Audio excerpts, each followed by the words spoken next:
परिस्थिति रे किछिटा सुधार आसीछि किंतु सुधार आसी बोली एइथि आमे कहि परिबु नाही कारण गतकाली जागुलीपदर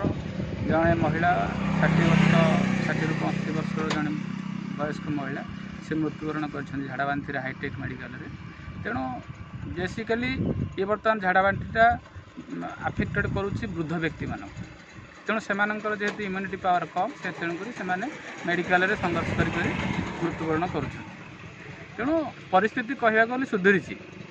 किंतु एते परिमाण सुधुरनी जे लोक मैंने निराडंबर सहित निर्द्वंद्व भय शून्य हो रहीपर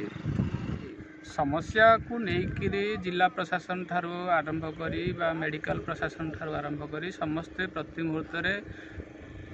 माने परिभ्रमण रोचंती आज सब कलेक्टर एवं सीडीएम एवं मेडिकल ऑफिसर माने समस्ते आसिक बर्तमान भ्रमण करके विभिन्न अंचल ये अंचल को जाइछंती किंतु केमती लोक मानकर अवस्था अच्छी को माने पानी कोठी पिउछंती संपूर्ण रूपे एठी मना करा जाइछि जे पानीय जल बा ये संपूर्ण रूपे कहया गले नदी जलटा को संपूर्ण बारण करा जाइछि गवर्नमेंट तरफ जे तमे ये नदी जल को स्पर्श कर नाही।